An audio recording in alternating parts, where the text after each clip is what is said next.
आपको ज्ञात है कि एमएसपी की जो हेयरिंग थी वो होनी थी, लेकिन बेंच को चेंज कर दिया गया था। लेकिन उसके बावजूद भी जो है अभी 4 नंबर कोर्ट में सुनवाई हुई है। तो आइए पूछते हैं अपने सीनियर एडवोकेट हैं जो अपने शमशेर जी हैं, जितेंद्र जी हैं और वीर बहादुर जी हैं, और नितेश गुप्ता जी चले गए और पल्लवी मैडम जी भी चली गए हैं, लेकिन अभी इनसे बातचीत करते हैं। तो शमशेर जी, ये अचानक जो है बेंच को चेंज कर दिया गया, इसका क्या कारण है? इसका कोई कारण नहीं है, ये एडमिनिस्ट्रेटिव रीजन है चीफ जस्टिस हाई कोर्ट को उन्होंने दिया, किंतु उससे हमें नुकसान ये हो गया कि नई बेंच को जस्टिस राव को एक केस समझने के लिए 1-2 डेट लेनी पड़ी, ये नुकसान हमें हो गया। बाकी हमें किसी तरह की कोई रीजन इसमें नहीं है। अच्छा जितेंद्र जी, आप बताइए सर। पूर्व सैनिक जो है बड़ी निगाहों से उम्मीद थी कि आखिरी पायदान पर केस पहुंच गया, और फिर एक बार जो है ना दोबारा से वहीं से स्टार्ट केस कर दिया गया स्टार्टिंग से। तो इस बारे में आप क्या कहेंगे? देखिए, ये जो एमएसपी की जो लड़ाई है बहुत पुरानी लड़ाई है, 2016 से ही लड़ाई चल रही है। इसमें बीच में जो है कुछ ऑर्गेनाइजेशन जो है वो हार करके हमारे विरुद्ध काफ़ी अवरोध पैदा किए थे। उसके बाद 2018 में फिर इसको लाइन पे लाया गया। फिर उसके बाद 2018 में कई एक डेट पड़ने के बाद कई एक एडजमेंट हुआ। फिर बाद में क्या हुआ कि अभी जो है हमारे जज साहब चेंज हो गए, जिसके कारण कि कोर्ट नंबर 3 से कोर्ट नंबर 4 में आवा। बट नेचुरल है कि चूँकि ये एडमिनिस्ट्रेटिव फंक्शन है, कोर्ट का मैटर है, ये केस लंबा चलेगा कि जज को समझने में थोड़ा टाइम लगेगा, और भी नया जज जो आए हैं उनको समझने में टाइम लगेगा। लेकिन ये है कि पक्का ये है कि इस केस में हमारी जीत होगी, क्योंकि एमएनएस को जो दिया गया है वो नॉन कॉम्पिटेंट है। वो कहीं से भी जो कॉम्पिटेंट मेंबर है जो 5200 जो अभी ले रहे हैं उनको इक्वल मिलना चाहिए, 15,500 मिलना चाहिए। बीच में एमएनएस को दे करके जो है डिस्क्रिमिनेशन किया है, और कोर्ट को हम लोग समझाने की कोशिश करेंगे। ठीक है, वीर बहादुर सर आप। देखिए, ये एक नॉर्मल प्रक्रिया है।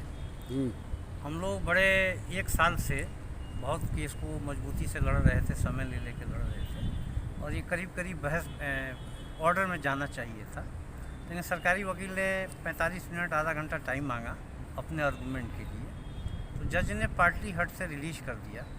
और जो रोस्टर चेंज होता है अनफॉर्चुनेटली इसी समय होता है, इसी पीरियड में होता है। तो ये नई बेंच को चली गई। रोस्टर जो है आर्म फोर्सेस का रोस्टर जो है वो अभी कोर्ट नंबर 4 में लगा है, तो केस भी ट्रांसफ़र हो गया। तो सर आप अपने मुंह से ही बता दीजिए कि अगली डेट भी कितनी मिली है, कितनी तारीख मिली है? ये पहले आप समझ लीजिए, हमने पूरी तैयारी की, बड़ी जोर से लड़े, सारे एविडेंस इकट्ठे किए, लास्ट मोमेंट पे कोर्ट चेंज हो गया। कोई बात नहीं है।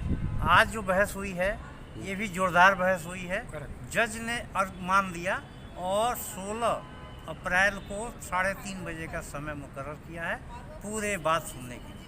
आज जो प्रिलिमिनरी ब्रीफिंग करना था कि हम क्यों केस एमएसपी लेके आए हैं, ये हमारे वकील नितेश गुप्ता जी ने अच्छी तरह से जज को समझा दिया। जज एग्री करके उन्होंने कह दिया जो अर्ली डेट है 16 को मिली, 16 को 3:30 बजे का टाइम मुकर्रर हो गया। होपफुली हम लोग जीतेंगे। तो जो एक सेटबैक था, सेटबैक ही कहिए, क्योंकि इतने मेहनत करके हम लोगों ने ऑर्डर के करीब जा रहे थे, अचानक बेंच चेंज हो गया।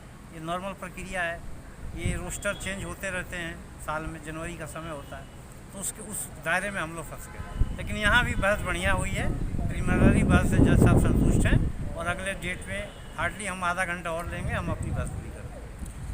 ठीक है सर, थैंक यू। तो सभी भूतपूर्व सैनिकों को राम राम। और अभी आप देखिए जो है उम्मीद जो है न्यायालय से है, सत्यमेव जयते इसका ये नारा है हमारा कि सच्चाई की जीत होती है और जीत होगी। लेकिन कोई बात नहीं, हिम्मत नहीं हारनी है, 1-2 डेट और लग जाएंगी।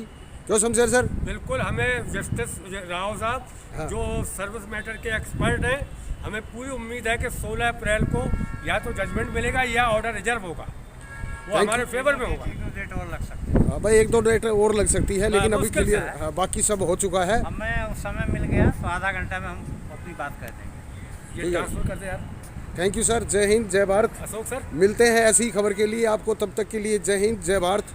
उच्चतम न्यायालय से अशोक फौजी, जय हिंद सर।